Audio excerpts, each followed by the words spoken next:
Y chicas, espero que estén muy bien, que hayan tenido entonces un buen reposar para iniciar esta clase con nuevo tema. Allí entonces les escribí asistencia y por favor entonces vamos a tener cuidado con esto porque está siendo complicado registrarle la asistencia porque algunos pues se presentan a cualquier hora y eso me dificulta mucho el trabajo. Entonces la invitación es, cuando aparezca ese título de asistencia, es el momento adecuado para que ustedes lo hagan. Pues yo voy a dar un tiempo prudente, es bueno que no comenten ahora allí en el chat mientras se acaban de presentar los compañeros. Igualmente al final yo les voy a poner como título asistencia y por favor ustedes allí reportan y así me va a ser más fácil a mí tomar este reporte porque ya lo que ustedes comenten en la clase, pues yo lo puedo obviar. Entonces, buen día, vamos a iniciar un nuevo tema, nueva semana, vamos avanzando en el curso. Yo espero que la metodología que estoy implementando con ustedes sea efectiva y pues de no serlo así, ustedes me pueden comentar, me pueden escribir por el correo o acá en un momento también me pueden comentar qué ajustamos, qué mejoramos. La idea es continuar con la misma secuencia, entonces tendríamos la asistencia de un 3%, las tareas de un 5%, cada clase con una tareita. Miren que las tareas son algo puntuales, son sencillas, y en las tareas yo no tengo problema que ustedes pues se ayuden, pues precisamente esa es la intención de que formen también un grupo de trabajo y se puedan ayudar, pero la ayuda no significa copiarla, ¿cierto? Que allí es donde empiezan las dificultades en el aprendizaje. Igual con los quizzes, pues los quizzes les doy mucho tiempo, media hora, uno allí podría simplemente pasarle el dato a algún compañero que se lo resuelva, pero esa no es la intención es que, pues si alguien te va a ayudar, está bienvenido, pero que sea una ayuda, no que te haga pues el quiz como tal. Entonces vamos con asistencia 3%, quizzes 5%, las tareas 5% y el examen, el que vivieron ayer, es entonces de un 12%. Ese examen sí es como condición que sea individual, solamente ustedes saben si así lo hacen. Yo doy acto de buena fe de que usted hizo todo lo posible por presentarlo individualmente, aunque uno empieza a encontrar pues ciertas irregularidades en las respuestas.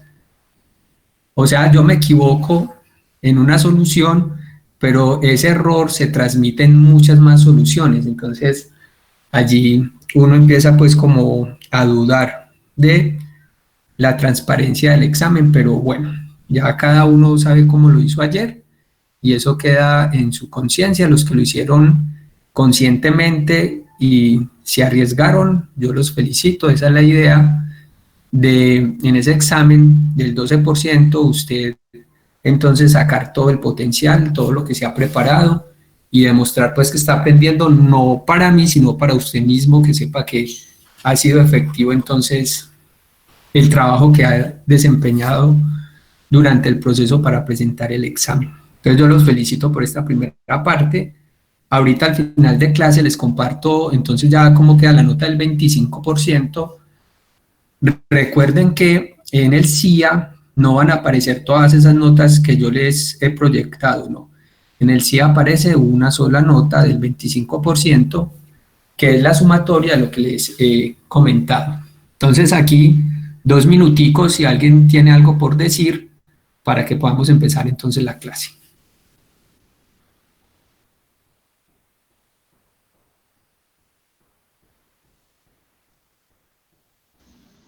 Profe, buenos días. Sí, buenos días, Mayerly. Profe, es que, por ejemplo, a mí se me dificultó mucho el no poder devolverme entre preguntas.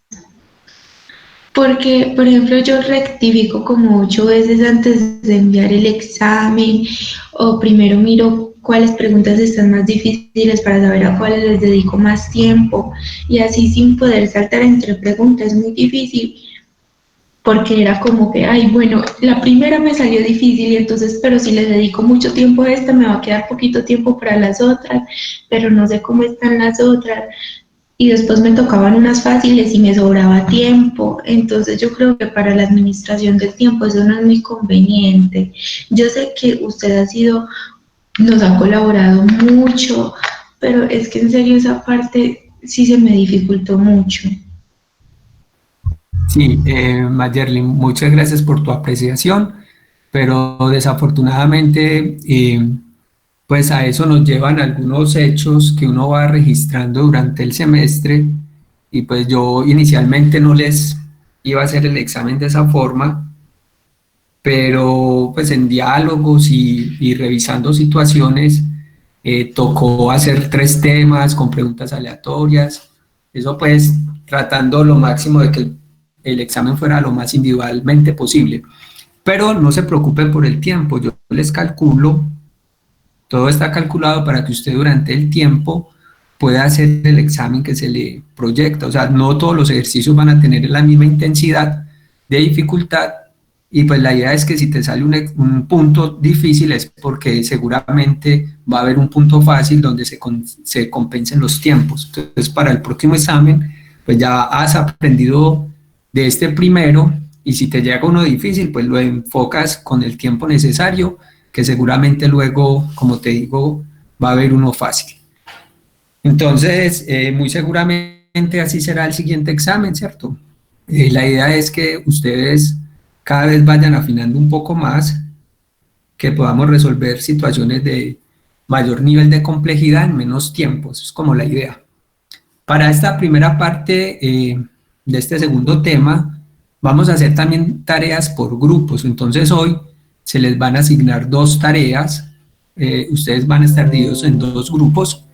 Yo no tengo problema que ustedes se ayuden en las tareas, ¿cierto? Eso es antes muy valioso porque el trabajo en equipo es lo que necesitamos más en estos momentos, pero una cosa es ayudarnos y otra cosa es pasarme el ejercicio, yo lo monto, ¿cierto? Allí hay un límite muy grande y eso después se va a ver reflejado en tu examen final, ¿cierto? Allí uno chequea las situaciones, bueno, este estudiante ha tenido un desempeño muy bueno durante el proceso, yo espero que así sea su examen, porque miren que el examen no fue algo muy diferente a lo que hemos planteado en el desarrollo del curso. En ese sentido, entonces, yo los invito para que sí hagan trabajo colaborativo, pero que sea colaborativo, ¿cierto? Y cada uno a tomar las riendas del aprendizaje, cada uno a enfrentarse al conocimiento, aprender es algo complicado, por eso no todos están en la universidad, por eso no todos sacan un título universitario, porque es un proceso complicado, pero hay que enfrentarnos a él y seguramente todos ustedes tienen grandes sueños y metas y lo van a alcanzar.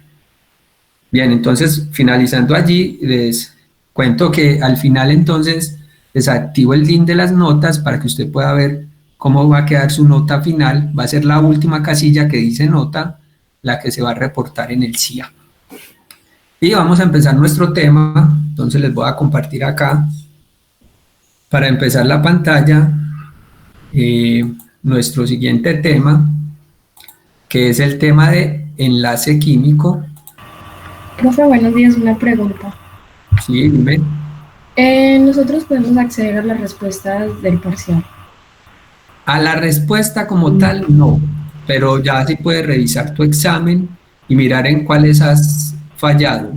Y si tienes alguna duda, tú me cuentas y hablamos, pues me escribes y yo miro qué información te puedo suministrar. ¿Listo? Ah, ok, profe, gracias. Listo. Porque hace pues parte de una base de datos y hay que proteger la base de datos, pero sí les puedo ayudar si tienen duda en un punto específico. Ustedes me escriben y con mucho gusto entonces revisamos. Muy bien, muchachos, entonces ya están viendo ahí otra vez un virtual. Recuerden que esto es un entorno Moodle. Ahí estamos en nuestro curso Química General y vamos entonces para nuestro segundo tema. Ya se nos va a activar entonces a ustedes desde hoy este segundo tema de parcial En el primero, pues queda toda la historia de lo que ya realizamos, este está nuevecito. Recuerden que aquí en Información General yo sigo suministrándoles información para que constantemente la estén revisando. Y nos vamos a enfocar entonces en este tema, segundo parcial. Desde ayer se activó ese segundo parcial. Les doy una breve descripción de qué vamos a hacer. Entonces miren acá, este se va a centrar en enlace químico. Seguramente ustedes han estudiado esto ya. Y les hago referencia en qué partes vamos a trabajar. Entonces, en Chan edición 12, lo que es el capítulo 1, el capítulo 9 para el tema de enlace químico 1 y el capítulo 10 para enlace químico 2 y lo que se llama capítulo 11 de fuerzas intermoleculares. Entonces tendríamos 3 capítulos para el tema de enlace químico. Miren que va a ser un poco más sencillo que el primero tenía mucho tema, mucho cálculo. Este es muy teórico, van a ver desde hoy que es extremadamente teórico y entonces necesitamos manejar bien los conceptos químicos. Asimismo, entonces les dejé, miren, un videíto para que usted se empiece a ambientar en el tema. Son videos corticos, yo les sugiero pues que se lo vea. De enlace químico ustedes en la red van a encontrar un montón de cosas. Yo les sugiero que se centren en los contenidos del texto, en estos contenidos, para que el nivel que necesitamos que tenga sea el adecuado. Por ejemplo, yo busco enlace químico en Google y me salen en 1000 páginas. Y hay algunas páginas que sirven para estudiantes de primaria, otras para estudiantes de bachillerato. Hay otras páginas que el nivel es para estudiantes de pregrado, como son ustedes. Hay otras páginas que son para nivel de maestría y otros para nivel de doctorado. Entonces, usted como estudiante de pronto no tiene el criterio para saber hasta qué nivel necesita de Google, ¿cierto? ¿Qué nivel de esa información que le está suministrando Google usted necesita? Pues bien, los textos tienen el nivel que necesitamos que ustedes tomen.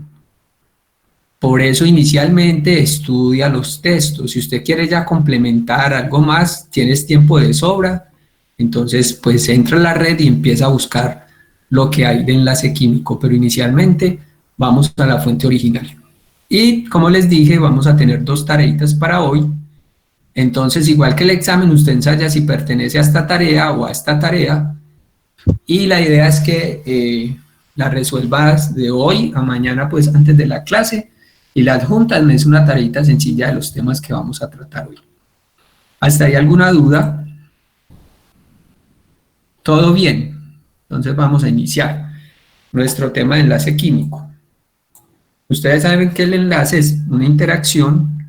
Hoy vamos a trabajar lo que es la clasificación del enlace y vamos a ver las propiedades según la clasificación. Mañana haríamos todo lo de representación, aunque hoy vamos a ver algunas cositas de representación y mañana nos enfocamos más en representación y ya en los temas de geometría. Entonces este enlace químico pues tiene una historia muy antigua porque los químicos pues precisamente no sabían cómo formar compuestos. Miren aquí en la parte inferior cómo sería la representación para el cloruro de sodio. Un cubito y en cada una de las aristas tendríamos unas bolitas, estas que les estoy señalando, que representarían entonces electrones. Y como pueden ver, pues esto tiene 8 aristas, por lo tanto el cubito ha quedado completo. Y esa es la idea y el sueño que tenía este autor, Lewis, que conocemos, para el enlace químico.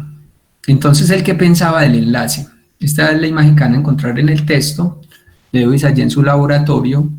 Él pensaba que el enlace químico, pues que las sustancias forman compuestos. Miren que esta que tenemos aquí arriba es una sustancia que llamamos básica. El litio, pues yo lo representaría como un cubito, pero con un solo electrón. Esta sustancia básica se ha encontrado que en la naturaleza pues tiende a formar compuestos, o sea, a combinarse con otros elementos y así encontrar la estabilidad.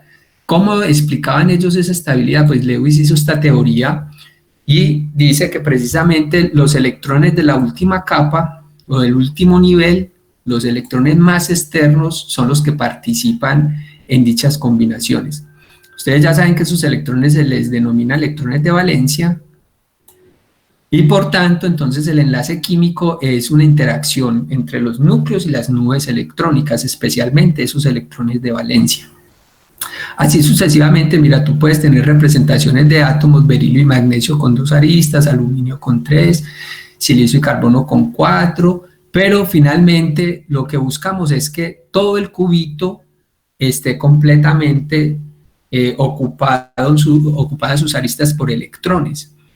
Y eso nos daría lo que llamamos la valencia. Por ejemplo, ¿cuál sería la valencia del flúor o del cloro? Pues precisamente le falta un electrón, y entonces esa valencia, aquí faltaría un electrón, la valencia del flúor sería 1, que nos indica cuántos electrones le faltarían para formar el enlace químico. Eso genera entonces 2 posibilidades: que los átomos se combinen compartiendo electrones, por ejemplo a este que solo le falta 1, el litio le podría entregar ese electrón. Entonces, si el litio le entrega ese electrón, él completaría los 8, y es lo que llamamos entonces la regla del octeto. Se puede dar entonces la combinación por que una especie le ceda a otro, o el caso en que se compartan porque ya están próximos los dos a cumplirlo. Por ejemplo, el caso entre estas especies, oxígeno y azufre, y flúor y cloro. ¿Yo qué esperaría allí? Pues miren que a este le falta 1, a este le faltarían 2, entonces yo lo que espero es que la interacción sea en doble sentido, que tanto el cloro, en este caso, y el azufre puedan compartir. Y eso es lo que nos expresa en este siguiente parrafito. Nos dice que esos electrones entonces se pueden transferir en el caso del enlace iónico, o se pueden compartir en el caso del enlace covalente, de forma tal que la configuración electrónica de la especie resultante sea estable. Y esa estabilidad que hablaba Lewis es lo que se conoce como la regla del octeto.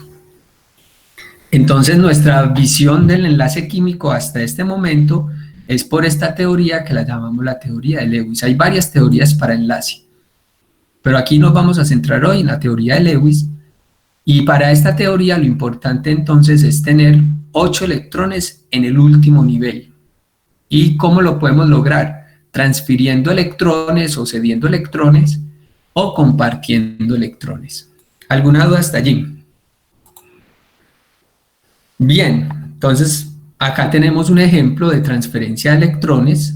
Miren entonces cómo el sodio, que esta es su configuración electrónica, su último nivel es 3s con un electrón, pues nos damos cuenta que él, si transfiere este electrón, quedaría como un núcleo de gas noble, o sea, como el neón. ¿Qué espero entonces? Que el sodio se da un electrón, y es lo que ustedes ven acá, que el sodio cede un electrón, quedando como Na+1. Ese +1 significa el electrón que ha sido transferido. ¿Y a quién se lo va a transferir? Pues precisamente él se lo va a transferir a este otro átomo, que es el cloro. Vamos a pintar aquí el cloro de amarillito.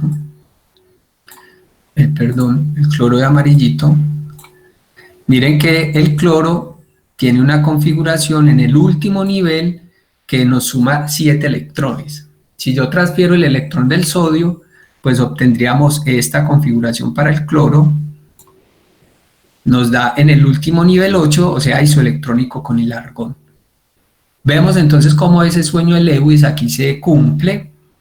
Cuando el sodio transfiere un electrón y el cloro recibe un electrón, tanto el sodio como el cloro van a quedar con núcleos de gas noble. Entonces el sodio queda con núcleo de gas noble 10, como el neón, 10 electrones, isoelectrónico entonces al neón, mientras que el cloruro, que ha ganado un electrón, queda isoelectrónico con el argón. Esa transferencia de electrones, entonces, acá nos dice que el enlace entre el sodio y el cloro sería de tipo iónico, porque hay una especie que cede y otra especie que recibe. Pero podemos tener más enlaces, el covalente y el enlace metálico hacen parte de esta clasificación, entonces vamos a ver la clasificación en general. Tenemos entonces compuestos de tipo iónico, de tipo covalente y de tipo metálico. Aquí tenemos entonces los tres, el iónico, el covalente y el metálico. Lo importante de esto y lo que yo necesito que ustedes tengan claro es que puedan clasificar la interacción de dos o más átomos como iónica, covalente o metálico y luego que la puedan representar. Y después de la representación que usted me pueda decir propiedades físicas, yo espero que el punto de ebullición de este, la solubilidad de este, etc. Entonces, ¿cuándo se dan enlaces iónicos? Esos enlaces iónicos se dan entonces cuando se establecen fuerzas electrostáticas. Esto es bien importante, fuerzas electrostáticas.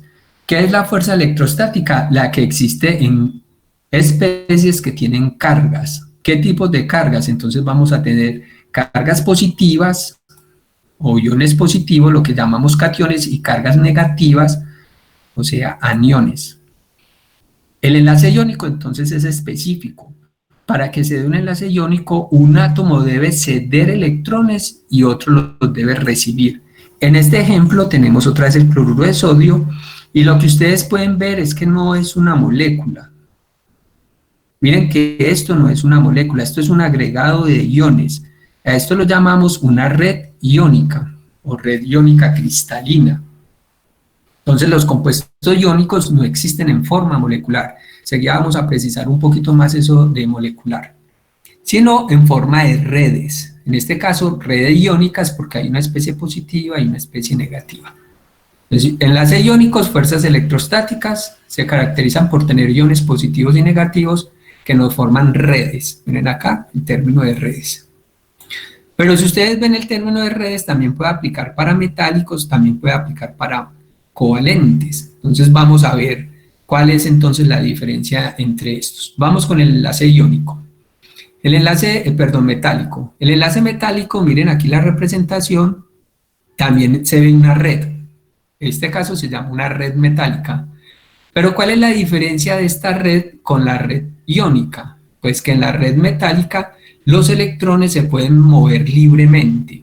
Vamos a ver acá, es la unión de iones metálicos con cargas positivas. Bueno, lo primero es que sean iones metálicos, cuando el iónico generalmente es un metal y un no metal, mientras que los metálicos son solo entre metales. Y entonces tenemos cargas de iones metálicos y con una red de electrones que se desplazan libremente. Esto es lo importante. Entonces, como esos electrones se desplazan libremente, me generan una red de tipo metálica. Lo que tienen en la representación son las bolitas, serían los núcleos positivos, porque han perdido sus electrones. ¿Cuáles electrones? Los del último nivel, los de valencia. Y por acá, si ustedes ven como unos huellitas, unos caminitos, sería el recorrido que pueden tener los electrones. Ahorita lo vamos a ampliar mejor con una animación. Tanto los iónicos como los metálicos existen en forma de redes. Lo iónico se llama red iónica cristalina y los metálicos redes metálicas. Vamos con los covalentes. Entonces, ¿qué caracteriza a los covalentes? Lo caracteriza que en los covalentes vamos a compartir electrones. Esa es la diferencia. Iónico hay transferencia de una especie a otra. En los metálicos los electrones se mueven entre todos los núcleos, mientras que en los covalentes lo que tenemos entonces es que se comparten los electrones de una especie. Y en los covalentes puedo tener dos tipos. Miren acá las flechitas, un covalente de red, y este es el ejemplo del covalente de red. Disculpen acá, covalente de red. Se los van aprendiendo porque son pocos. En este caso, el dióxido de azufre sería covalente de red.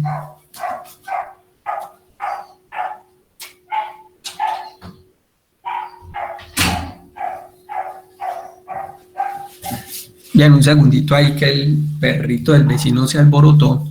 Entonces tendríamos el dióxido de azufre que es covalente de red. ¿Por qué? Porque miren que las especies que lo conforman, que es el silicio y el oxígeno, no tienen tendencias a ceder electrones, tienen más tendencia a recibir. Por lo tanto, no se me va a generar un enlace iónico. Entonces, en general, cuando tú tengas interacciones entre dos no metales, aunque el silicio es metaloide, pero dos no metales, o sea, los que están en la región P, por lo general, esa interacción es de tipo covalente. Solamente que puedo tener dos tipos de covalentes, los que forman redes, como en este caso el dióxido de silicio, o los que forman moléculas. Por ejemplo, miren esta molécula de cloro. ¿Cuál es la diferencia? Que en la molécula de cloro tú puedes tener una sola molécula, mientras en el dióxido de silicio tú tienes una red de moléculas. Entonces, por ejemplo, voy a señalar acá con rojito una sola molécula de dióxido de silicio. Miren que está conformada por un silicio y dos oxígenos. Podría ser esta, esa que señalo ahí. Entonces, un silicio que sería el gris y dos oxígenos que estos que están como naranjas. Esta molécula se enlaza con otra molécula y esa con otra, con otra, con otra. Todos los enlaces son de tipo covalentes, por eso ustedes ven esas lineecitas. Cuando veo una línea continua, el símbolo de esa línea se interpreta como compartir electrones entre los dos núcleos, en este caso el oxígeno y el silicio. Y acá vemos como una molécula se enlaza con otra, generando una red. Estas redes las llamamos redes macromoleculares, porque son macromoléculas, un montón de moléculas, o redes covalentes. Mientras que los compuestos covalentes moleculares son solamente una molécula, tenemos muchos, por ejemplo, miren acá el caso del cloro, el caso del hidrógeno, H2, o el mismo caso del agua. Miren, agua. Solo que el agua puede formar algo que se llaman puentes de hidrógeno, lo que aquí les están diciendo, que se demuestra con estas lineecitas punteadas. Si las alcanzan a ver ahí en la presentación, si no me dicen, por favor, esas líneas punteaditas son unas fuerzas intermoleculares, las vamos a ver más adelante, que se denominan puentes de hidrógeno.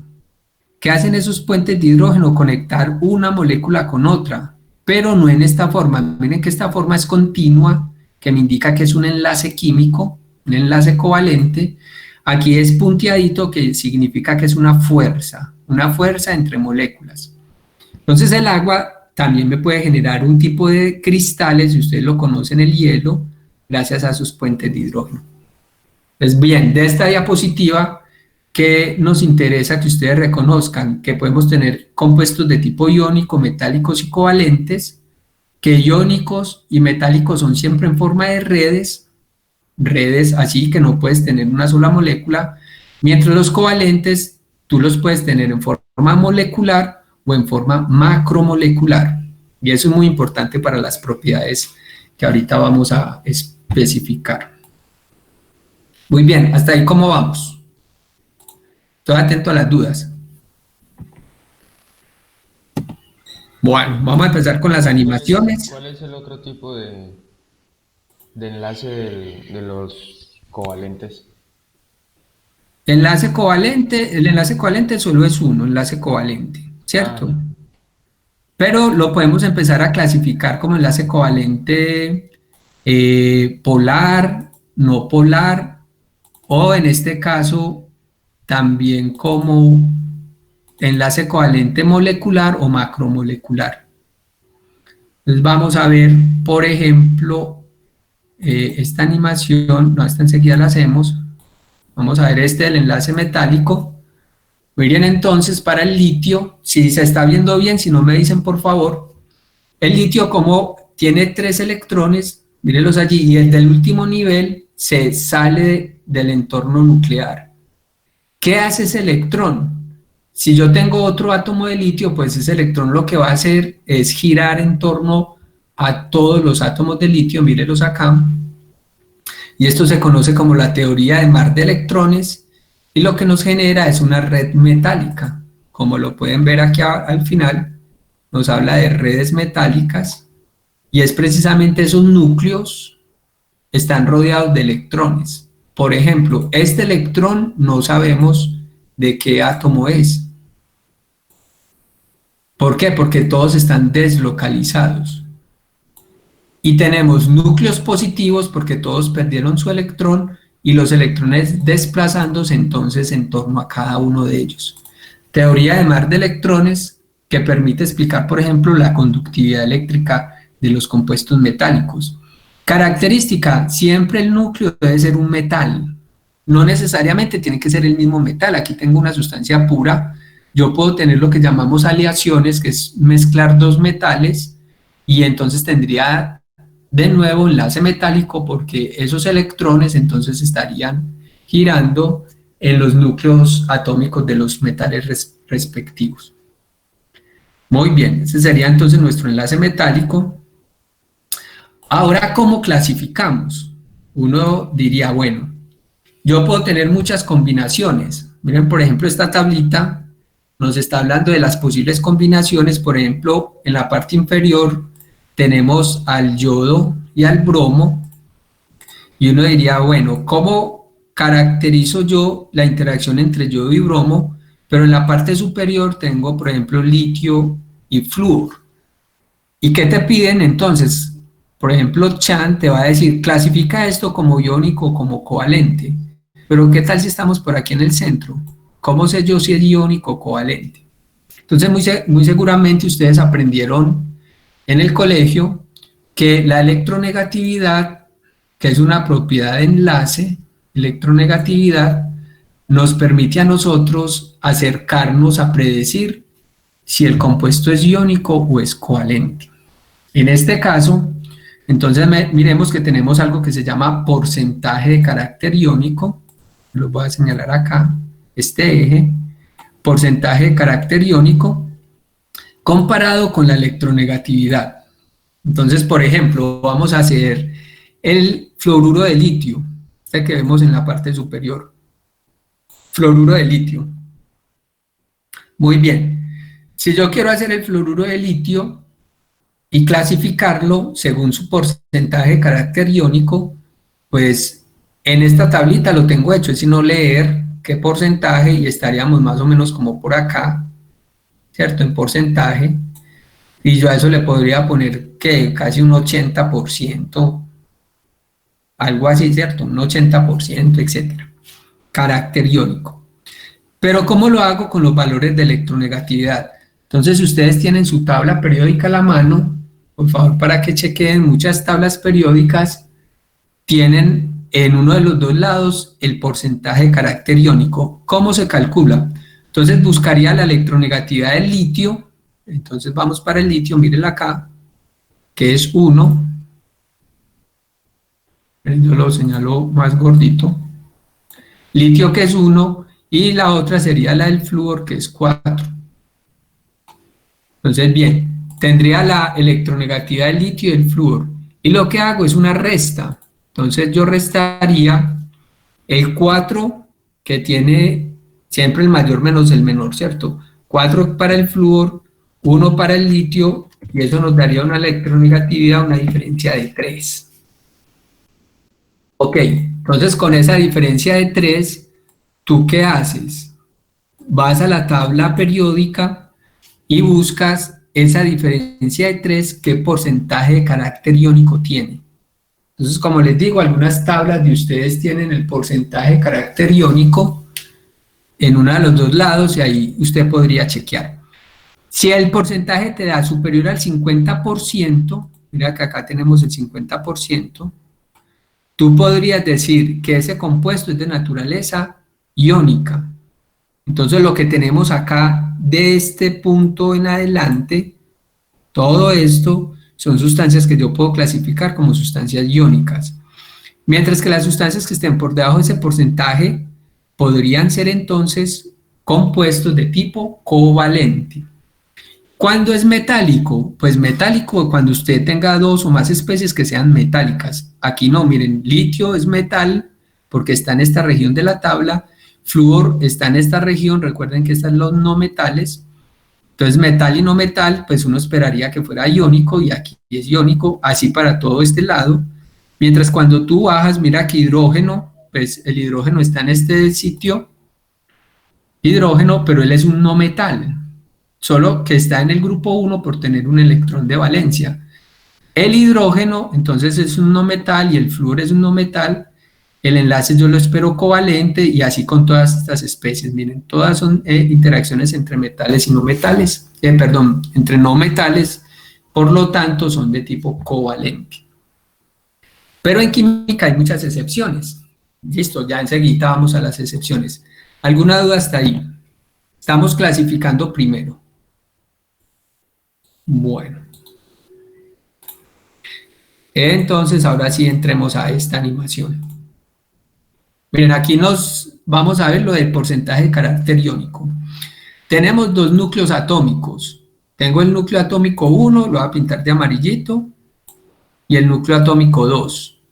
Y lo que ustedes ven de verde, este contorno verde, es lo que llamamos la densidad electrónica, o la nube electrónica, ¿cierto? La región donde probablemente estén los electrones. Vemos que esa densidad electrónica se hace mucho más intensa acá en la mitad entre los dos, ¿cierto? Hay mucha más área. Yo que espero que los electrones se concentren en esta área. Entonces, ¿qué puedo hacer? Mirar, yo puedo mover aquí la diferencia de electronegatividad de las especies y mirar cómo la nube electrónica se torna para el núcleo 2 o para el núcleo 1. Y aquí arriba yo puedo ver el porcentaje de carácter iónico. Entonces, si está muy abajo, yo lo considero covalente. Si está muy alto, yo lo considero iónico. Entonces, vamos a jugar con esto un ratico. Por ejemplo, aquí miren que los dos núcleos tienen la misma electronegatividad. Si los dos núcleos tienen la misma electronegatividad y son no metales, entonces yo lo que tengo es un enlace covalente no polar. ¿Qué significa no polar? Que la nube electrónica se orienta en forma igual en torno a los dos núcleos. Pero voy a empezar a crecer, por ejemplo, la electronegatividad del 2. Recuerden que la electronegatividad es una propiedad periódica que aumenta en contra del radio. Entonces, en otras palabras, significa que los elementos que estén más arriba y más a la derecha son más electronegativos. En nuestro caso, el flúor es el átomo más electronegativo. Entonces, si yo aumento la electronegatividad, miren cómo la nube electrónica empieza a cambiar de color.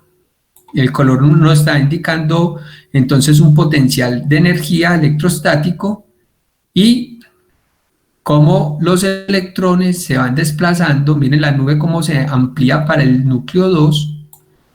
Cómo me voy acercando entonces al carácter iónico. Yo hablaría que el porcentaje de carácter iónico es alto. Miren, la diferencia está en 1.8, en 1.6, perdón. La diferencia de electronegatividad entre los dos núcleos. Y yo me estoy acercando a que sea muy iónico. Entonces podemos hablar de porcentaje de carácter iónico. Una diferencia de 1.6 está casi llegando al 50%, está por ahí en 48, algo así por ciento de carácter iónico. Entonces, ¿qué puedo hacer? Pues le puedo disminuir electronegatividad al primer núcleo y miren cómo lo desplazo a un enlace iónico. ¿Qué es un enlace iónico? Es aquel en el cual uno de los núcleos ha tomado el electrón. En este caso el 2, miren que se me partió en dos la nube electrónica. Uno para esta especie que quedó de menor radio, sabemos que las especies que pierden electrones disminuyen su radio. El catión, miren que esta región roja me dice que es la región positiva, o sea que carga positiva para este núcleo, y el núcleo 2 es el anión, la especie que ha tomado el electrón. Entonces su nube electrónica crece. Y así tendríamos un enlace iónico entre la especie 1 y especie 2. ¿Cuándo se da? Miren que la diferencia de electronegatividad ya está muy alta. Esa diferencia ya es de 3.3. O sea, eso da un porcentaje como superior al 80%, creo. Y yo diría que entonces este es un enlace iónico puro. ¿Qué significa iónico? Que has generado dos iones. ¿Cuáles? Un ion positivo, que sería este ion te queda positivo, y un ion negativo, que sería este.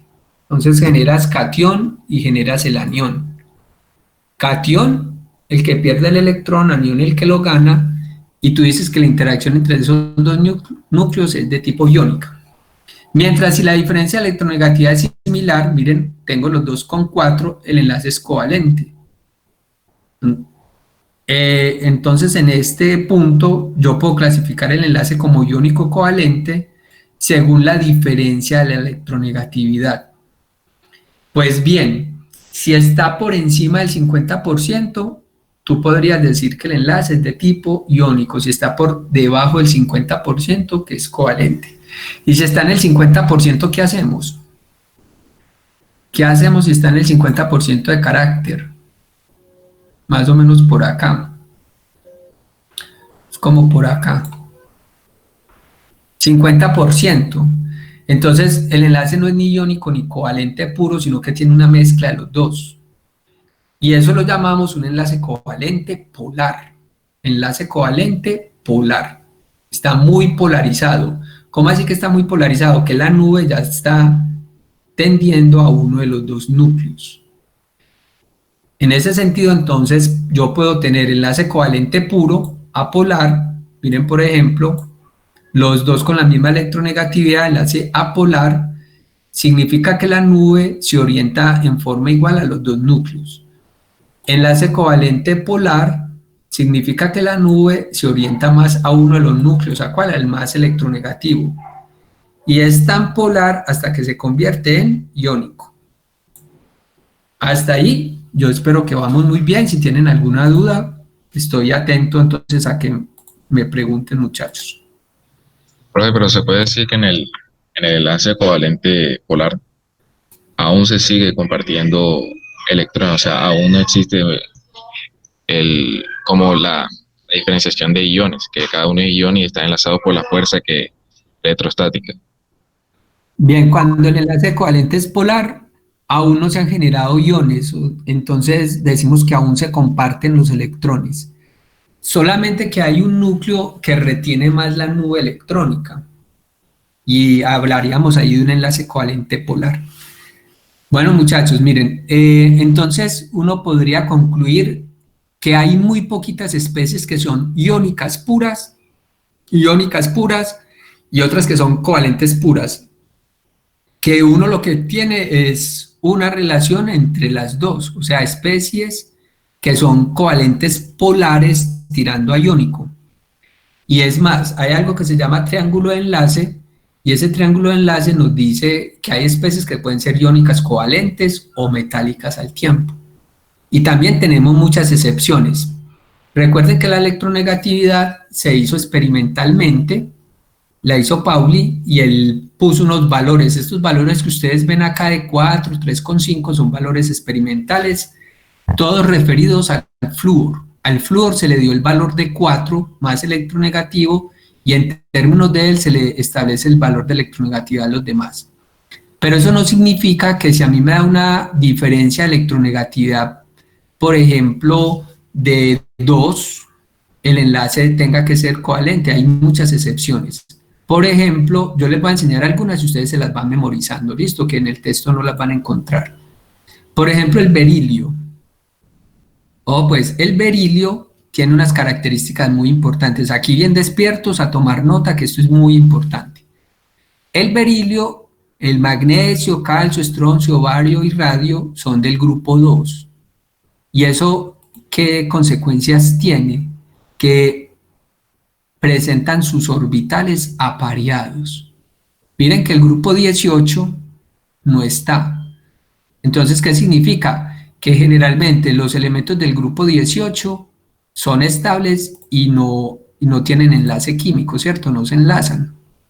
¿Por qué no se enlazan? Porque ellos ya tienen entonces su octeto completo. Pero hay excepciones. Tenemos también compuestos de esta región, del grupo 18, que pueden formar enlace. Ahorita les voy a explicar esta diferencia que es muy importante. El berilio tiene algo que se llama una alta densidad de carga. ¿Qué significa eso? Que es muy pequeñito su radio con mucha carga nuclear efectiva. Entonces, él es muy difícil que se da 2 electrones. Recuerden que los electrones de valencia de los elementos representativos están precisamente representados por el grupo.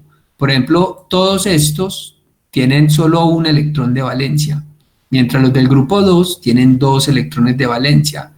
Esto no se pueden, los de la región D, D, porque recuerden que aquí hay transiciones electrónicas, configuraciones anómalas, entonces no podemos contar electrones de valencia, pero en esta región sí se puede contar.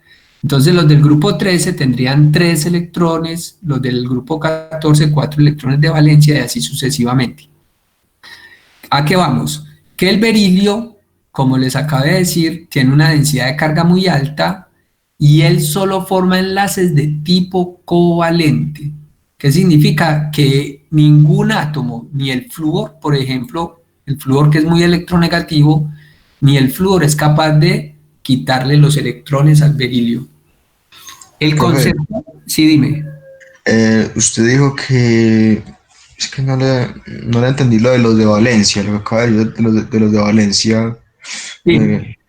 Ahorita vamos a ver algo que se llaman símbolos de Lewis y para eso necesito electrones de valencia, o sea, los electrones de la última capa. Tú no tendrías que ponerte a hacer la configuración electrónica, sino que los grupos te van indicando cuántos electrones tiene. Entonces, todos estos de la región P, de aquí hasta acá, los electrones de valencia están dados entonces por el último numerito de este par. En este caso, esto tendría 3 electrones de valencia, este último numerito, este tendría 4, este 5, y así sucesivamente hasta que este tiene 7 electrones. Los del grupo 18 tendrían 8 electrones de valencia, que es la capa llena. Los de la región D, esta regioncita, no podemos contar electrones de valencia con el grupo porque hay transiciones electrónicas. Entonces los electrones se mueven del orbital S al orbital D, generando muchos orbitales desapareados, y entonces no sé cuántos electrones de valencia tiene, eso ya depende con quién se vaya a unir. Y estos sí tenemos, entonces sí tenemos un electrón de valencia y para este 2 electrones de valencia. Estos que si les podemos contar los electrones de valencia con el grupo, los denominamos elementos representativos. Estos los llamamos elementos de transición o metales de transición. Ok, ahí. Listo, profe, gracias. Muy bien, entonces sigamos avanzando en este. Entonces tenemos... Sí, dime. ¿Eso es solo con el berilio o con todo ese grupo? No, el berilio. Berilio es el que tiene más densidad de carga. El berilio siempre hace enlaces covalentes. Muy bien. Acá tenemos, ya vamos a empezar a representar interacciones. Y es precisamente lo que les dije. Miren que esta región D la tenemos sin nada. No puedo representar entonces yo sus símbolos de Lewis. ¿Y qué es el símbolo de Lewis? El símbolo de Lewis consta en que tú escribas el símbolo del elemento con un puntico que te representa los electrones en el último nivel. Todos estos, miren que tienen un solo electrón, todos estos 2 electrones, pero si yo vengo, por ejemplo, a estos, ¿cuántos electrones tiene? Debe tener los 5 por estar en el grupo 15 o 5A que se conocían. Igual, yo quiero este. Entonces, ¿cuántos tiene?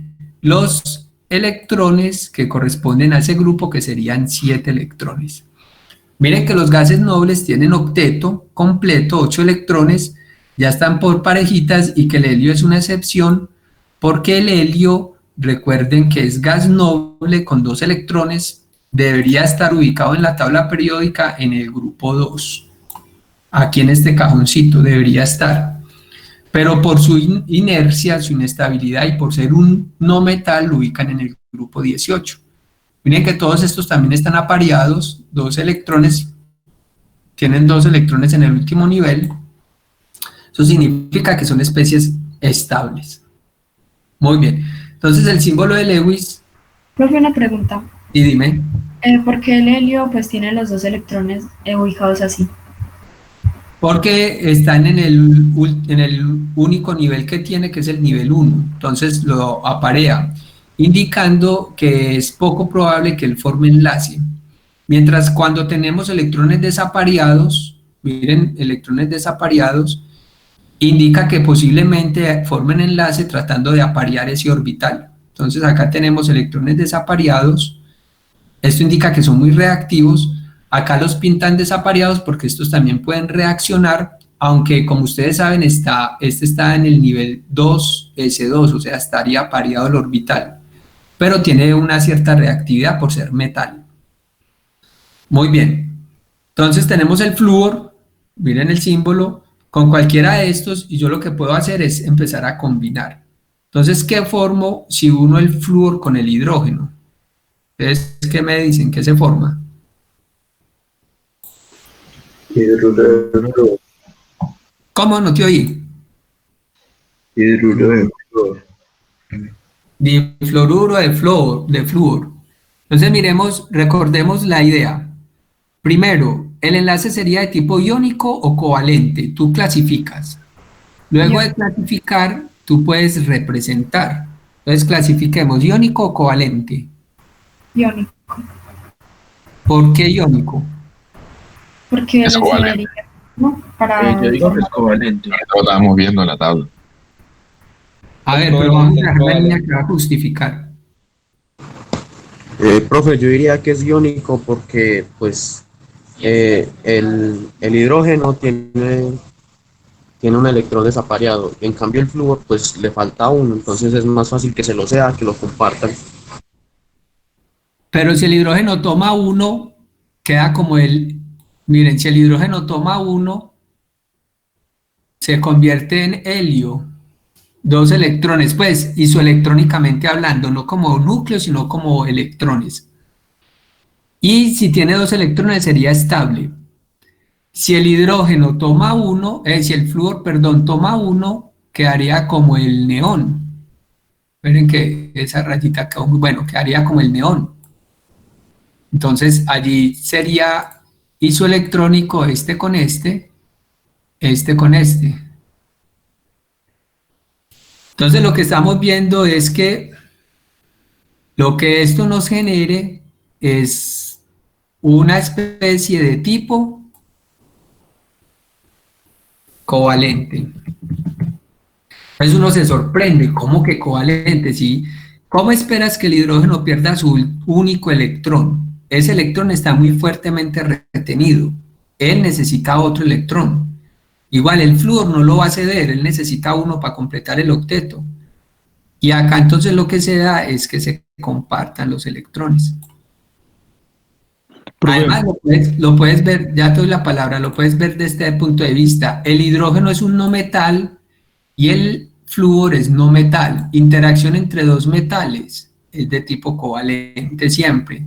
La otra que puedes mirar son las diferencias de electronegatividades y mirar el porcentaje de carácter iónico. Listo, sí. ¿Qué me ibas a decir? ¿Es posible que algún elemento tenga 0 electrones de valencia?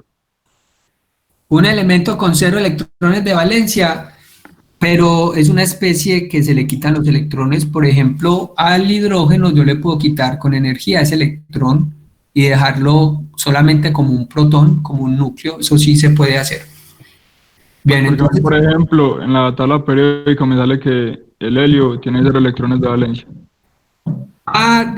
no sé qué te indica tu tabla, pues allí, quién sabe quién hizo esa tabla.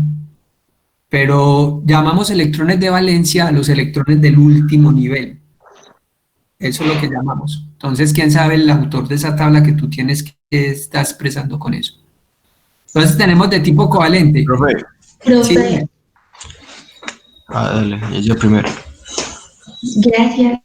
Profe, es que yo acabo de mirar la diferencia de electronegatividades y con el porcentaje de carácter iónico de Pauli da un 56%. De carácter iónico, sí, lo que yo te dije, que algunas especies tienen excepciones.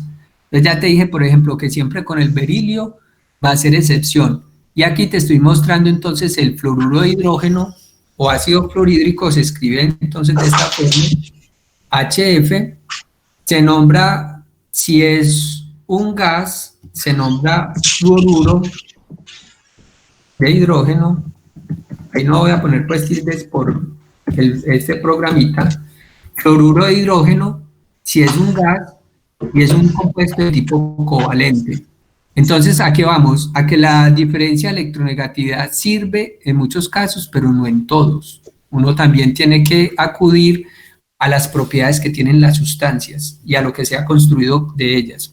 Entonces, hidrógeno no metal, flúor no metal, se los aprenden, es una interacción de tipo covalente, se llama fluoruro de hidrógeno.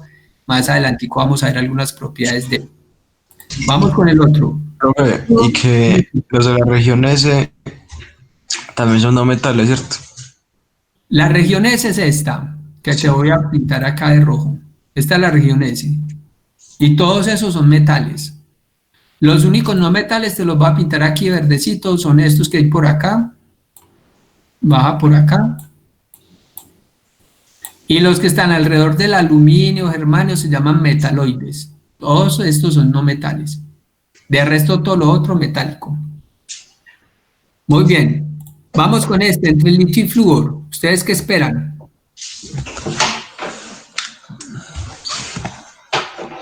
Ese sí es iónico. Enlace Es iónico. iónico. ¿Cuánto da la diferencia de electronegatividad?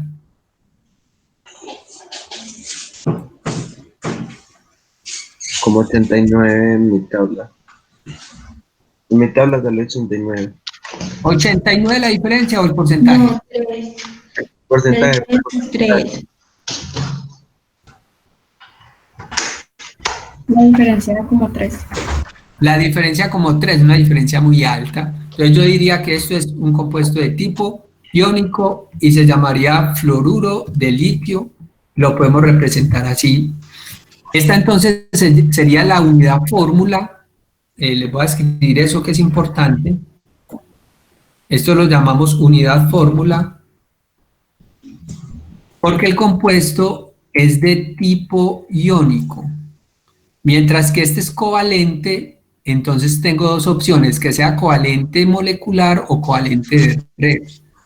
Sabemos que este es covalente molecular, entonces a esta la llamo la fórmula molecular. Ahí vamos entonces precisando, esto ya lo habíamos hablado para el parcial anterior, pero lo vamos precisando ya con enlace. Y vamos con el último, que sería entre flúor y berilio. ¿Cómo quedaría entonces la formulación de estos? ¿Y qué tipo de enlace será? Covalente. Covalente. ¿Por qué? Porque es el berilio. Eso. Muy bien, estás ahí pilosa, atenta. Porque el berilio no se deja polarizar. Ustedes van a leer, por favor, en el texto. Ese está muy bien explicado en el texto de Petrucci. Petrucci también lo pueden buscar en libros digitales. Van a leer el concepto de polarizabilidad. Y van a encontrar, está muy asociado a la densidad de carga, se lo repito. Polarizabilidad. Y van a ver entonces cómo el berilio es capaz de recuperar esos electrones que el flúor le quiere extraer y lo polariza formando un enlace de tipo covalente. Y la fórmula, ahora sí está complicado. ¿Cómo es la fórmula de ese compuesto? ¿Quién me la dice?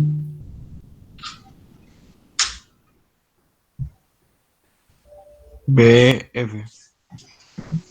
B, E, F. ¿Qué falta? Falta algo, un subíndice para indicar cuántos se combinan. Sí, ese índice. Pero en F o en B. Eso es lo que Un ustedes 2 van a en F. decir. Ahí va. 2 en F, profe. F2. BeF2. Ahí tendríamos entonces la fórmula molecular del fluoruro de berilio, que es un compuesto covalente. Bueno, ahí van viendo, eso es lo que necesito para hoy que ustedes aprendan, que puedan clasificar iónico, covalente o metálico, que puedan representar su fórmula y que ustedes puedan nombrar. Recuerden, la nomenclatura no te la puedo explicar en el curso, es algo que ustedes tienen que ir leyendo para este parcial. ¿Listo? Entonces, ahí van tomando nota de eso, dime. Profe, Me quedo con el HF, ¿me lo puedes explicar otra vez? El Por favor. HF, Señor. sí, con mucho gusto. Estos dos. El enlace de tipo iónico, ¿por qué? Porque es la relación entre dos no metales. hidrógeno es no metal y flúor es no metal. Tú dices, pero es que la diferencia electronegatividad es muy alta, entonces decimos que es un enlace covalente polar, muy polarizado hacia el flúor, pero es enlace covalente. Mientras que esta interacción, que es entre un metal y un no metal, es de tipo iónica. ¿Por qué? Porque el litio tiene gran tendencia a ceder ese electrón al flúor, que es el más electronegativo, entre metal y no metal. Y la última que tenemos es entre, otra vez, berilio y no metal, pero el metal es el berilio, que tiene, ya les he dicho, alta densidad de carga y muy buena polarizabilidad para el flúor. Y entonces este sería de tipo covalente, porque el berilio no es posible que les traigan esos electrones. Ahí tendríamos entonces las tres clasificaciones: primero covalente, en el centro iónico, y el cuarto covalente. Vamos con este. Pero una pregunta. Sí. En el enlace con el flúor y el berilio no está completando los octetos, ¿sí? Sí, ahorita te lo muestro de otra forma, porque hay una transferencia, mira. Pues el berilio puede emparejar este, ¿cierto? Este electrón los empareja, y asimismo este electrón empareja este, porque ellos van a completarse. Y el otro flúor haría lo mismo con este.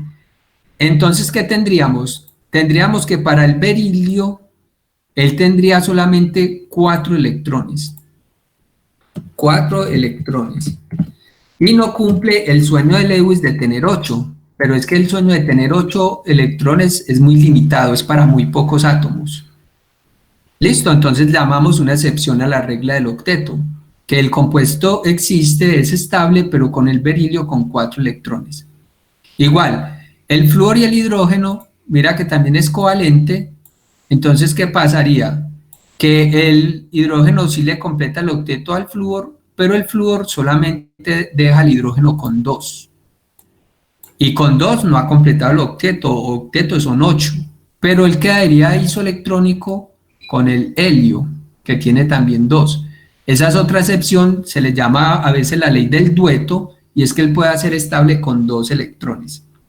Entonces, más adelantico vamos a hablar de las excepciones cuando representemos. Ok.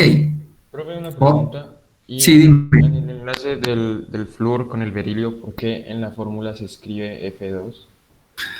Porque mira que el berilio tiene 2 electroncitos para compartir, pero el hidrógeno solamente te toma 1. Entonces, este hidrógeno te tomaría 1. ¿Qué necesitamos? El berilio no puede dejar este desapareado.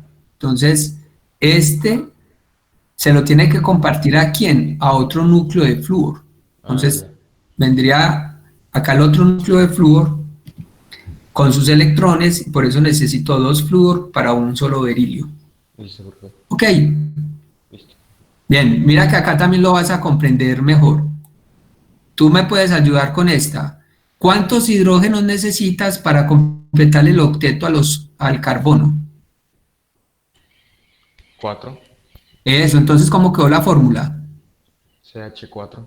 CH4, CH, y vamos entonces con el 4.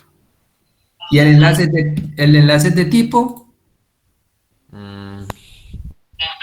De tipo covalente. Covalente, 2 no metales, hidrógeno no metal y no metal. No se les olvide. Ahora estos 2. Profe, entonces, jamás se puede dejar un electrón desapareado. O sea, sí. Para estabilidad del compuesto no hay que aparearlo. Eso es lo que ellos buscan, por eso se forman los compuestos y son estables, porque se aparean esos orbitales. Muy bien. Entonces este sería CO2. Por ejemplo, podría ser el CO2 o también podría ser ¿cuál? CO. Eso, o el CO. Aquí tengo 2 posibilidades. Ya despuesito vemos, voy a poner acá CO2, cómo saber si es uno o el otro. Muy bien. Y el último, este con este. Lo voy a dibujar aquí en este espacio. Bien, ¿qué me dicen? Todos son covalentes, miren, no metales con no metal, todos son covalentes moleculares, o sea, los puedes escribir con una formulita molecular. Y entre el carbono y el azufre, les voy a dar una pista. Miren el carbono dónde está. Esperen que eso quedó muy grande. Miren el carboncito acá y miren el azufre acá.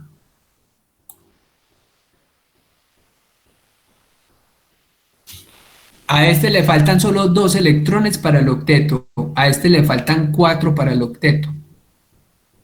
Entonces, posibilidades. Sería entonces C2S. C2,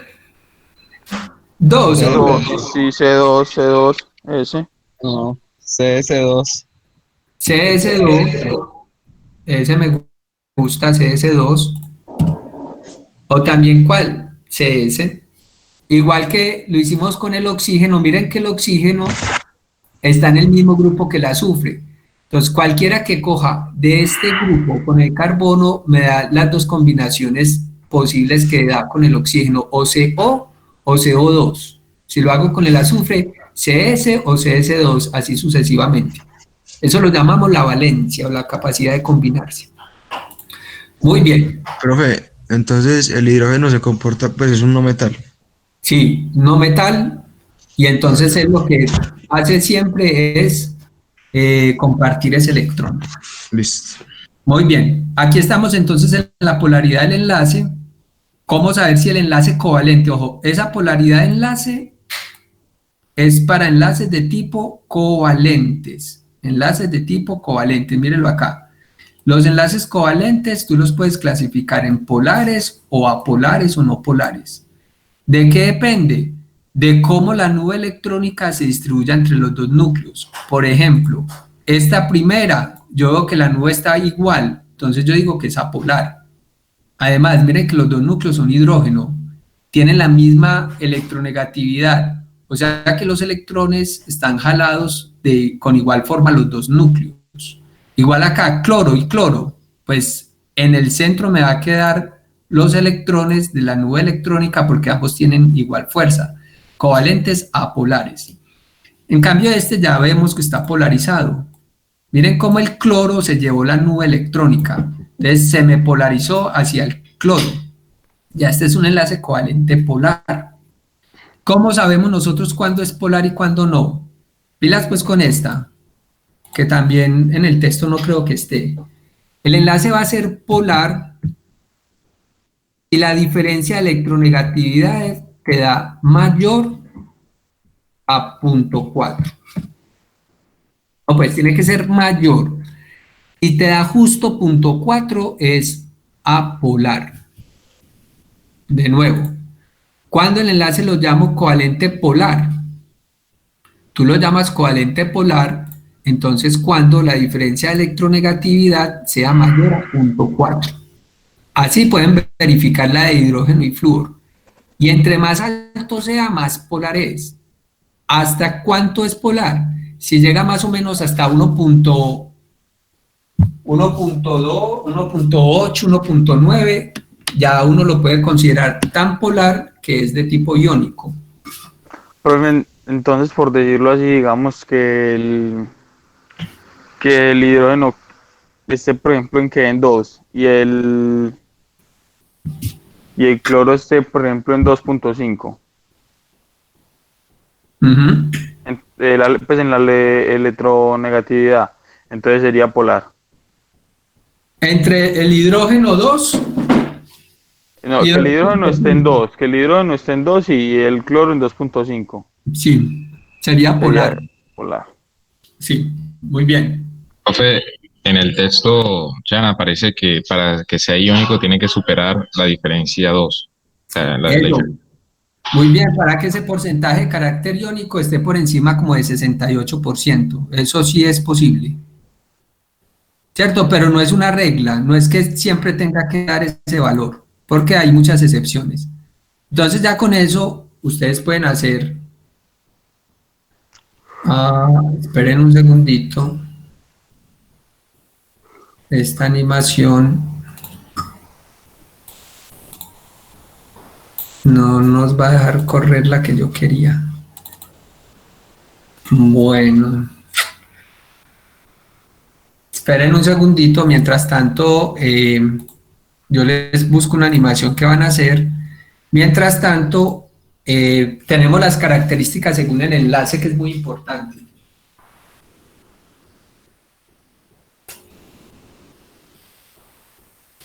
Entonces, como pueden ver, los compuestos iónicos siempre están en forma de red. Los compuestos covalentes pueden ser de dos formas. Pueden ser en forma de red o pueden ser moleculares. Miren acá, eso es bien importante. De forma molecular, macromolecular, como el diamante, o ahorita vimos el cuarzo, el dióxido de silicio. Estas son redes por enlaces covalentes. En este caso, todos los punticos son carbono, que se enlaza covalentemente cada carbono y me forma una red. El carbono tiene varios alótropos, dos muy importantes para estas redes, se llama el diamante y el otro se llama el grafito, y tienen propiedades muy especiales. Y los compuestos metálicos siempre son redes metálicas. Pues bien, esas configuraciones de red hacen que las propiedades físicas sean muy altas. Por ejemplo, los iónicos, ustedes van a ver que tienen puntos elevados, puntos de ebullición y de fusión elevados. Por ejemplo, el cloruro de sodio, ustedes saben que se funde a más de 800 grados Celsius, o sea, pasa de sólido a líquido a más de 800 Celsius, significa puntos muy elevados. ¿Por qué? Porque son redes y las redes tienen gran fuerza a los núcleos atómicos y es muy estable. El diamante es mucho más elevado que el iónico, entonces mucho cuidado. Las redes macromoleculares covalentes también tienen puntos de fusión y ebullición muy elevados, mucho más que los iónicos. Profe, ¿por qué los covalentes son insolubles en agua? Sí, ya voy para allá. Ok, primero esa que les acabo de decir, muy importante. Otra de las redes iónicas. Las redes iónicas son malas conductoras. Ojo pues, son malos conductores si están en estado sólido. Miren acá la última, no conduce en estado sólido. Pero si yo lo disuelvo generalmente en un solvente polar como el agua, ya sí se vuelve muy buen conductor. Entonces generalmente se les pregunta, ¿tal compuesto es conductor? Usted tiene que decir cómo está. Si es una sal en estado sólido, no conduce. Si está disuelta, pues sí, porque genera muchos iones y los iones son los que permiten la conducción. Mientras las redes macromoleculares, como son enlaces covalentes, el agua no es capaz de separar estos enlaces, o sea, no es capaz de generar iones.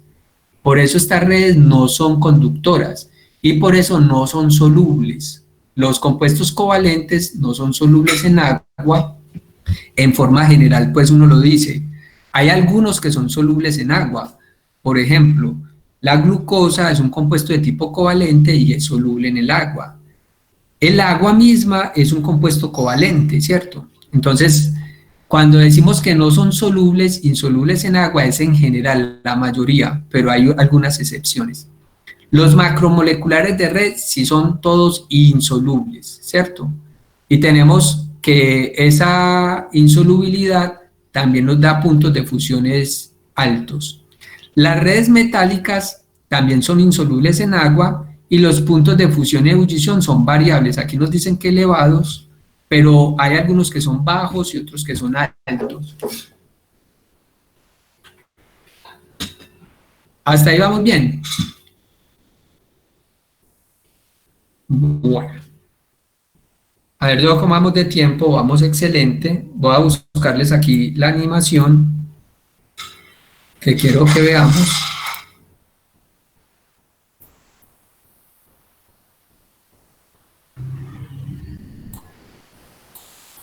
Listo, esta animación nos permite que ustedes me predigan enlaces. Y como aquí en el Erlenmeyer se nos va a formar el tipo de compuesto, si es iónico por unidad fórmula o si es molecular en la molécula total. Por ejemplo, voy a escoger el fósforo. El fósforo me dicen que lo pueden enlazar con flúor o con cloro. Por ejemplo, con flúor. Si yo hago la unión entre fósforo y flúor, el enlace iónico o covalente, primero que todo. Covalente. Covalente. Excelente. Covalente, dos no metales. Covalente. Miren que está en la región de no metales. Uno se puede saltar lo de diferencias de electronegatividad y todo eso. Y ahora, ¿cómo sería la formulación? ¿Cuántos fósforos o cuántos flúor para la molécula? ¿Qué dicen? Les ayuda el grupo. Mire que está en el 15, o sea, necesita 3 electrones de valencia. Y este solo necesita 1. Y se van a compartir. Sería PF3. O PF. PF3. Ok, vamos a ver acá cómo se forma. Mírelo allí. Tendríamos entonces el P en el centro, pero ya nos dio con 5 flúor, porque él tiene varias posibilidades de enlazarse, ¿cierto? Me dio el pentafluoruro de fósforo. 1, 2, 3, 4, 5. Y vemos que tiene una geometría, para allá vamos la próxima clase. La geometría, en este caso, se llama bipirámide trigonal. Miren, 3 en el centro, 1 arriba y 1 abajo, bipirámide trigonal. La combinación y nos da una de las posibilidades. También se puede el PF3. Listo. Si cojo el magnesio, por ejemplo, magnesio con nitrógeno, ¿qué esperan que se obtenga? ¿Qué me dicen? No habría enlace, profe. O pues porque no alcanza para el octeto. Iónico, no. Eso, por ahí me dicen que no alcanza para el octeto. Sí, sí va a haber enlace. ¿Sí? Tienen que completar el octeto. El magnesio. Sería NMG2. Eso, entonces, eso vamos a ver. Primero, iónico covalente. Covalente. Covalente me dice 1. Es iónico, es uno metal. Iónico. Ah, Yo digo que es iónico.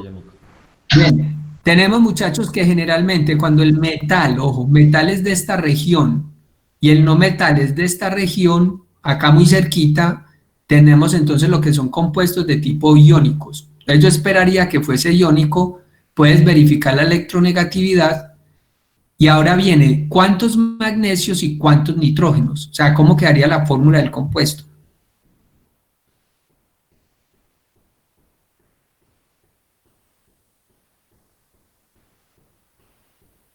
Nada. Este va a ceder 2. Miren, está en el grupo 2, va a ceder 2.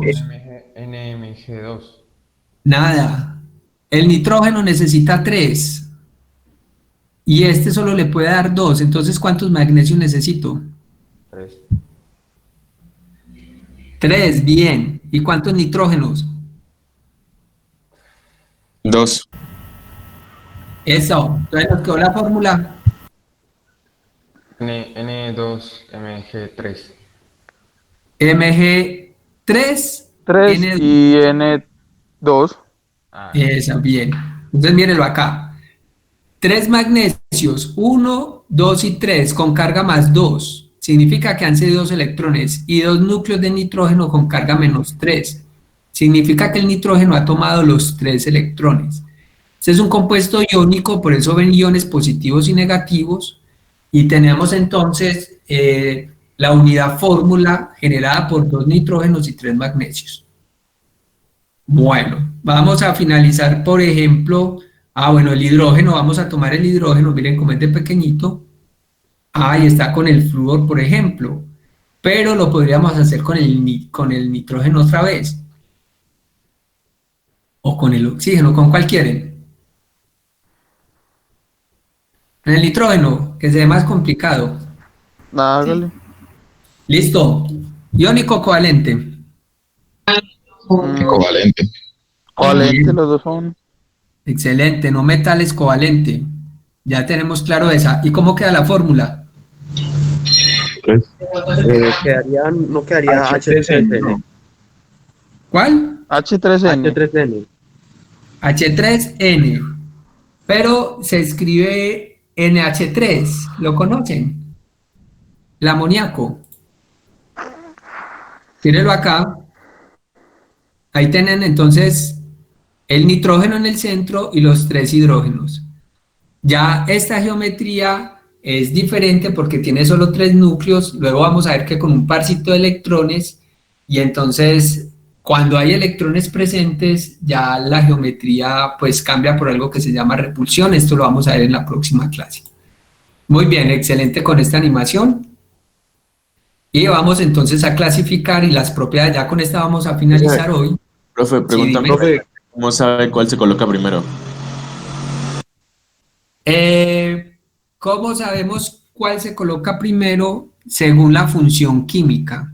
Entonces ustedes van a aprender nomenclatura, recuerden que tienen que leer, y ahí lo que yo formé fue un hidruro no metálico.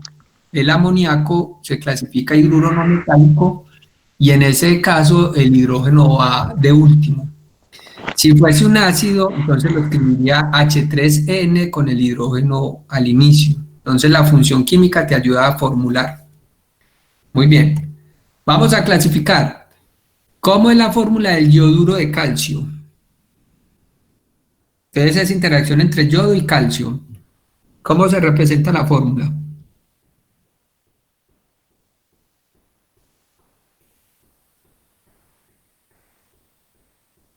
¿Están pensando dormidos? C ahí, ¿no? CAI. ¿Seguro? Sí, Sin CA. numeritos. ¿Yoduro? Si es yoduro, ¿qué sería, profe? Yodo. Sí, Entre pero el pues, yodo y el calcio. ¿De cuánto número? No tendría número, ¿no? Bueno, ¿el yodo está en qué grupo? Yo digo que 2 de yodo por 1 de calcio.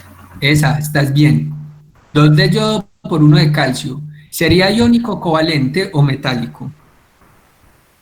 Iónico. Iónico, excelente. Ahí la predicción fue bien. Vamos con otro. Cloruro de berilio. ¿Cómo queda la fórmula? 2 de cloro por 1 de berilio. 2 de cloro por 1 de berilio, excelente. ¿Y iónico, covalente o metálico? Covalente. Sí, covalente. Eso, se la aprendieron ya, no se les vaya a olvidar. El berilio no se deja quitar los electrones ni del flúor, que es el más electronegativo, entonces todos con berilio covalentes. Excelente. Óxido de litio, entre oxígeno y litio. 2 de oxígeno y 1 de litio. 2 de oxígeno y 1 de litio. Nada. 2 de litio y 1 de oxígeno. Muy bien. ¿Iónico o covalente? Iónico. Covalente. A ver, iónico, covalente. El litio es un metal del grupo 1. Iónico. Iónico. Muy bien, lo pueden verificar con la electronegatividad. Muchachos, la electronegatividad sirve mucho, en muchos casos. Hay unas pocas excepciones que son las que les estoy mostrando, pero en general esa les sirve. Este es bien complicado, entre aluminio y cloro. Entonces vamos a ver con la electronegatividad que nos da. Ya les di la fórmula, miren, AlSl3 tricloruro de aluminio. Nos falta decir si es iónico, covalente o metálico. ¿Ustedes qué dicen? Iónico. Iónico. El aluminio no es metal. Aluminio es metal, pero está muy cerquita ahí de la parte no metálica. ¿Cuánto da la diferencia de electronegatividad? ¿Quién me Perdón, ayuda? ¿Cuánto? El porcentaje de carácter iónico.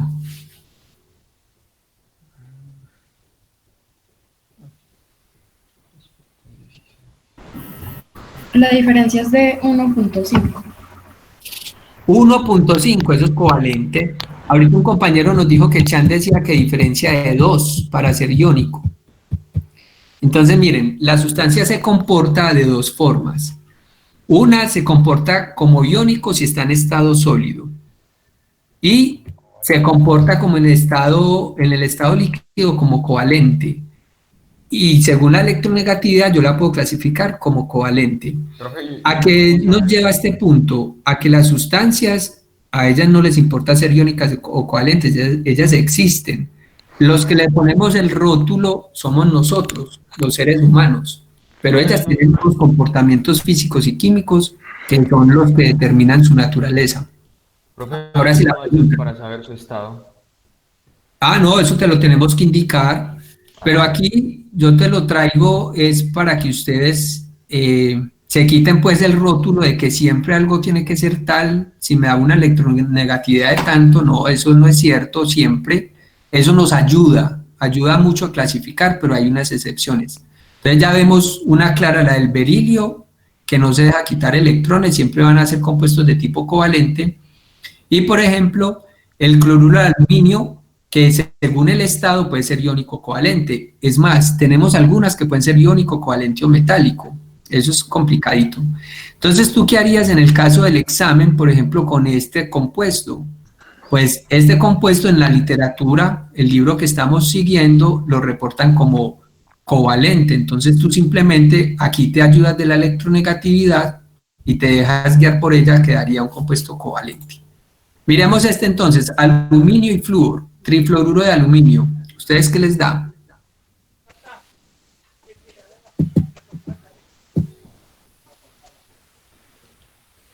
La electronegatividad es de 2.4. 2.4 la diferencia. Sí.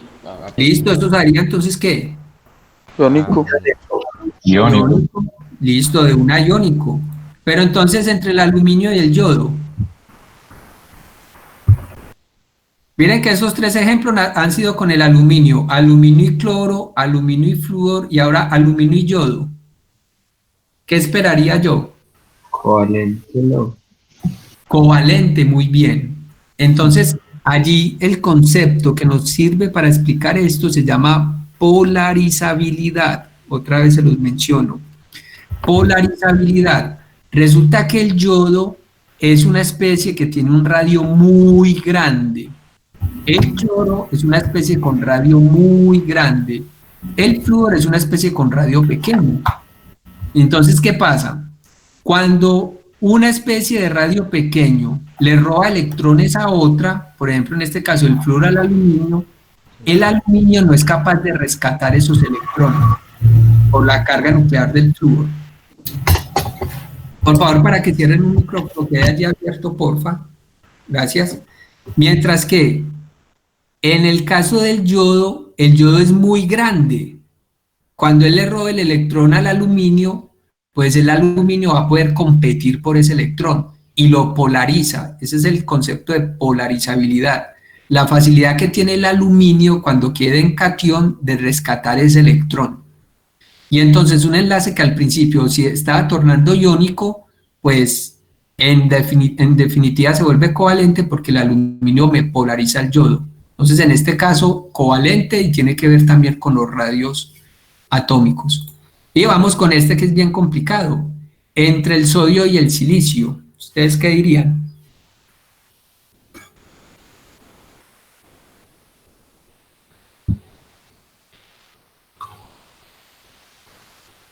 Bien, uno recuerden lo que alguna vez les dije, ¿qué armas tengo? Miro ubicación en tabla periódica. Sodio es metal del grupo 1. Silicio es metaloide. ¿Qué significa metaloide? Que puede ser considerado metal o no metal. Está en el límite entre los dos. Y químicamente podría ser metal o no metal. Entonces, bien, si él es un metal, entonces entre metal y metal sería enlace metálico. Si él es un no metal, pues la característica podría ser iónica o podría ser covalente. Entonces, este compuesto experimentalmente tiene propiedades de los tres. Tiene propiedades de compuestos metálicos, de compuestos iónicos y de compuestos covalentes. Ahí ven entonces cómo las sustancias son complejas para clasificar. Pero este caso se los traigo pues ahí como algo extra. Nosotros no les vamos a poner estas sustancias raras porque uno necesita saber su comportamiento experimental. Nosotros les vamos a traer cositas así sencillas que usted pueda clasificar fácilmente. Profe, Dime. ¿por qué el aluminio y el yodo quedó como covalente? Por el concepto de polarizabilidad. ¿Qué Ya. significa ese concepto? Que el aluminio es capaz de arrastrar los electrones de la nube del yodo. Entonces torna el enlace covalente. También tú puedes ver por diferencia de electronegatividad que es bajita. Bien, miren el caso entre manganeso y oxígeno, manganeso y oxígeno. Los átomos son los mismos, lo que cambia es la cantidad. El primero es el monóxido de manganeso y el segundo es el heptaóxido de dimanganeso. ¿Quién será iónico y quién será covalente? Entonces nos dan unos datos experimentales. Miren, punto de fusión, 1785 Celsius. Y otro, líquido a temperatura ambiente. Iónico por el Iónico, ¿Cuál es el iónico? del punto de fusión alto. Eso, el de punto de fusión. ¿Y cuál de los dos sería el iónico?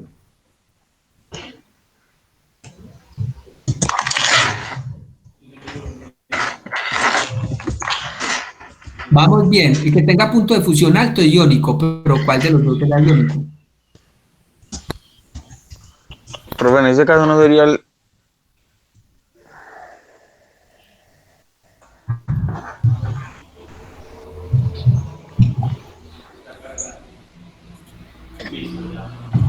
Profe, el MNO, el normal, el que no tenemos con...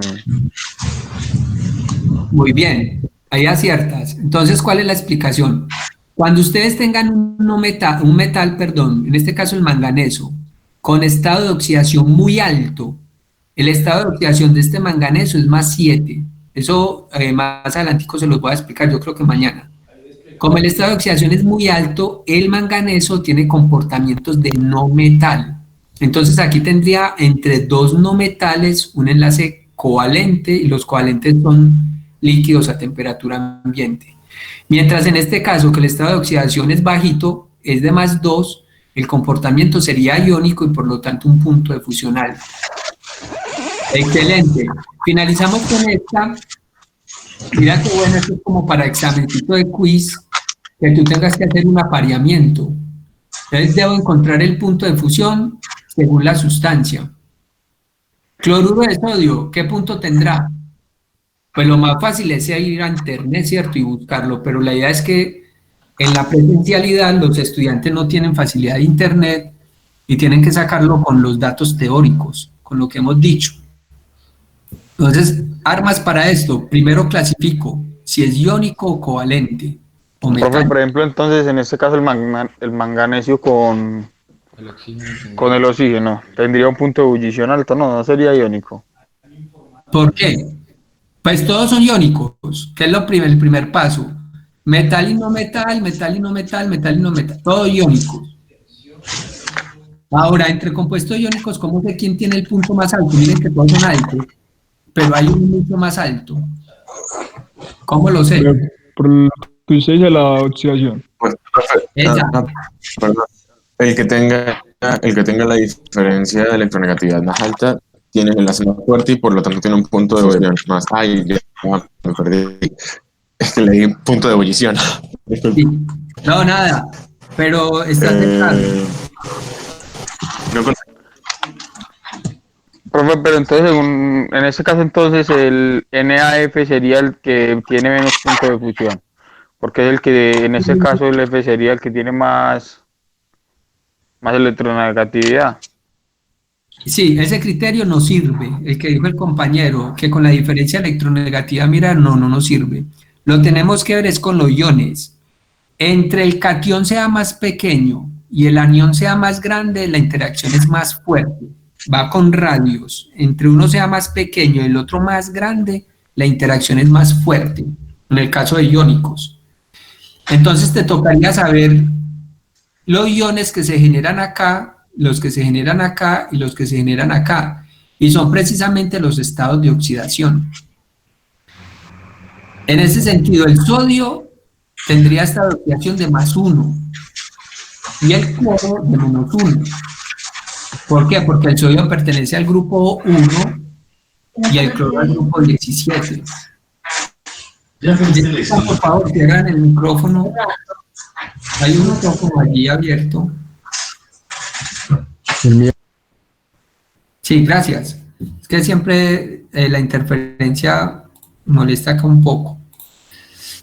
Bien, entonces tendríamos esto. Estado de oxidación, les decía, ya con esta terminamos. El estado de oxidación del sodio es +1 porque está en el grupo 1, no se les olvide. Y del cloro es -1 porque está en el grupo 17. Entonces, ese -1 significa que él va a adquirir un electrón para completar el octeto. Mientras que el óxido de manganeso, el oxígeno es del grupo 16, su estado de oxidación sería -2, le faltan 2 electrones, y el magnesio es del grupo 2, su estado de oxidación sería +2. Entonces vemos que este tiene unos estados de oxidaciones más altos, por lo tanto, la interacción entre ellos va a ser más fuerte. Entonces yo espero que este sea el valor más alto. ¿Qué hago con el fluoruro de sodio? Pues el sodio, miren que está igualito, sodio y sodio sería +1, su estado de oxidación, y cloro y flúor sería -1. Están empatados. Entonces vamos así. El óxido de magnesio ya está definido que es este porque es el estado de oxidación más alto y la fuerza más intensa. Pero entre el cloruro de sodio y el fluoruro de sodio están empatados, y ahí sí elegimos el concepto que dijo el compañero, electronegatividad. Como la diferencia de electronegatividad aquí va a ser más intensa, entonces la fuerza es más intensa, y yo esperaría entonces que él tenga el segundo punto, y el cloruro de magnesio, de sodio, perdón, entonces el punto menor. Vamos a verlo de nuevo acá. Y dime. Entonces, entre más sea el número de oxidación pues, de los dos, el punto de fusión es mayor. Sí, esa es. Y si luego están empatados, ya miras la electronegatividad. Bien, por ejemplo este. A ver, ¿con cuál nos vamos? Para punto de fusión.